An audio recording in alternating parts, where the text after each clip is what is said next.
one day with the power to freeze anything you touch, what would you do? Would you help people?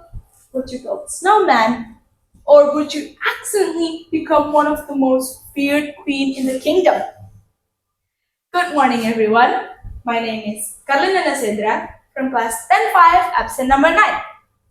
Today, I will tell you a fractured fairy tale version of Frozen, where Elsa chooses a very different path from the one we know. Without further ado, let's get right into the story! Most princesses are taught things like manners, diplomacy, and how to find a good and rich husband. While me, I was busy plotting world domination. Unlike the Elsa you know, I absolutely loved my ice power and loved showing it off to others. The first time I froze a chair, I laughed. The first time I froze a tree, I laughed harder.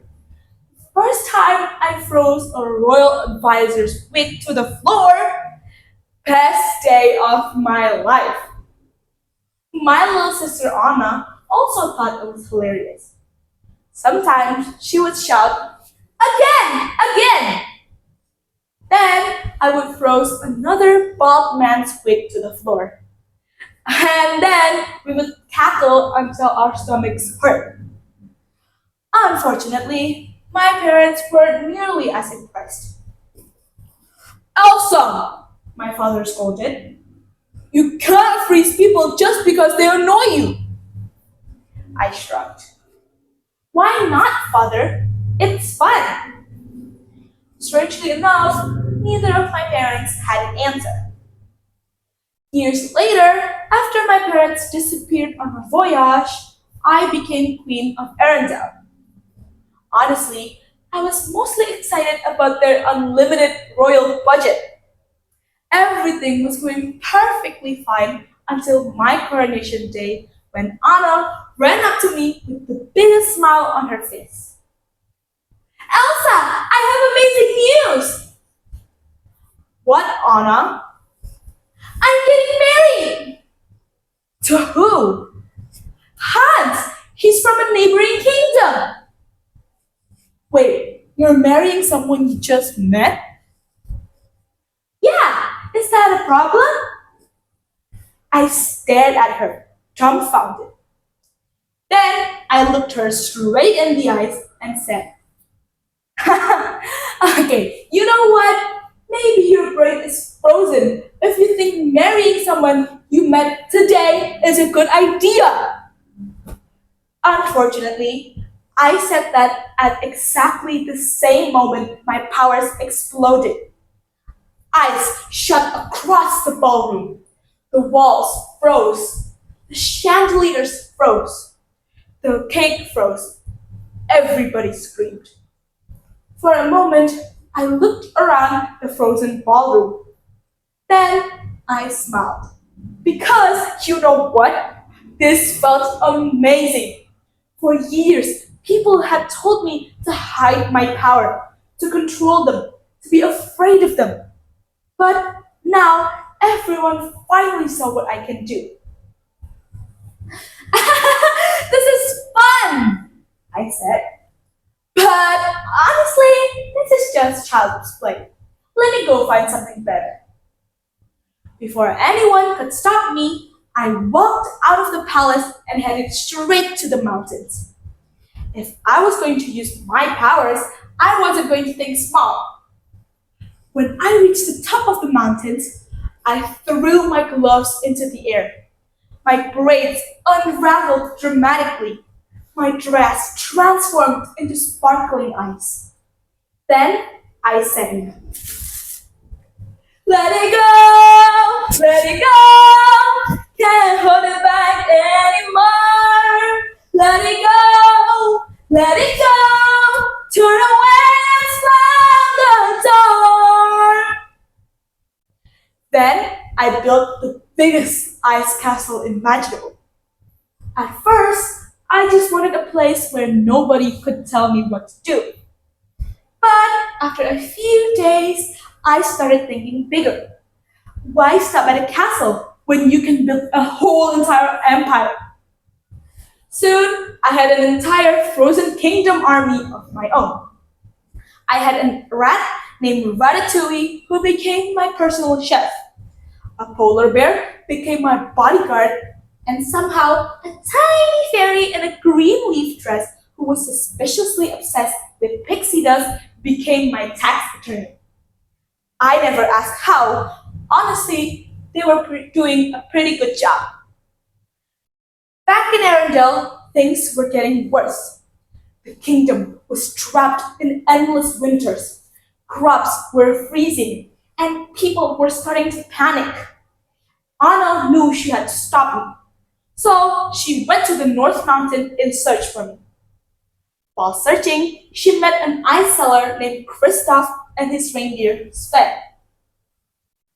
Why should I help you? Kristoff asked. Anna thought for a moment.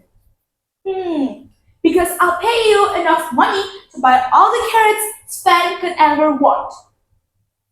Kristoff then looked at Sven, who was nodding eagerly at the offer. Fair enough, Kristoff said. So they went off on a journey to find me.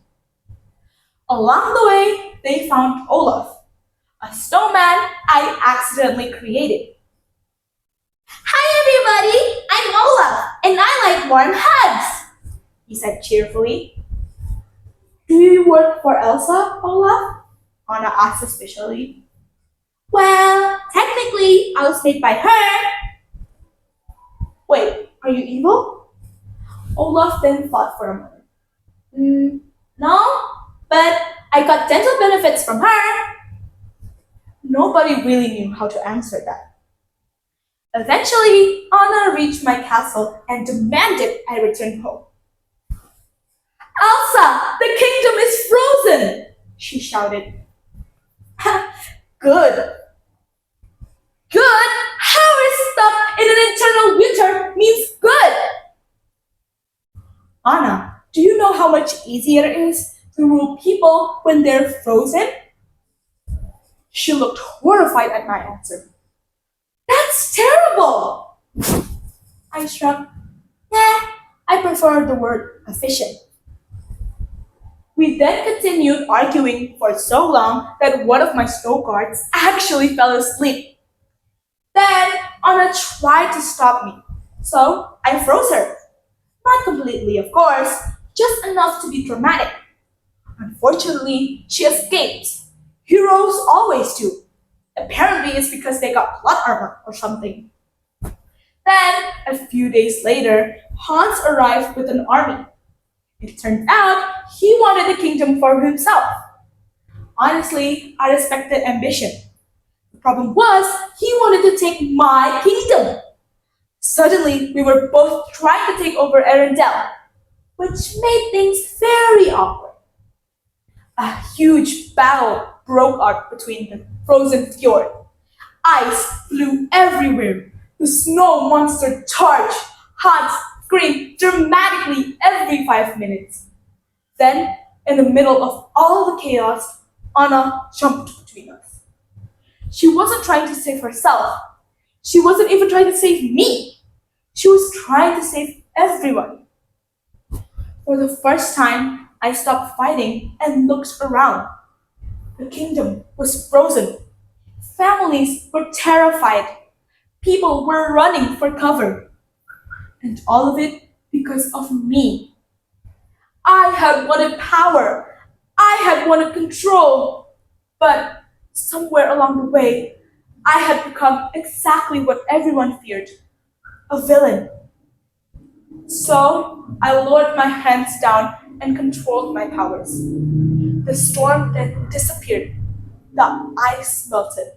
And the first time in years, I used my power to help people instead of control them. I unfroze the kingdom, apologized to everyone, and promised never to build another evil empire again. Eventually, the people forgave me, and I became queen once more. Hans was arrested. Anna got a hug. Olaf got plenty warm hugs. And I got 3 years of community service because apparently freezing an entire kingdom is not something lightweight to forget. Who knew? And that is the story of how I almost became the most powerful villain in Arendelle and accidentally became a better queen instead. Looking back, I learned that having incredible power doesn't mean someone is a hero or a villain. What matters is how they choose to use it. Of course, I also learned that freezing an entire kingdom while building an ice empire and trapping everyone in an endless winter are generally considered bad ideas. Unfortunately, the lesson came after the community service. And that, ladies and gentlemen, marked the end to my fractured fairy tale version of Frozen. Thank you for listening, and remember, if your life starts feeling out of control, try to let it go, not let it snow. I thank you for the attention and have a wonderful day.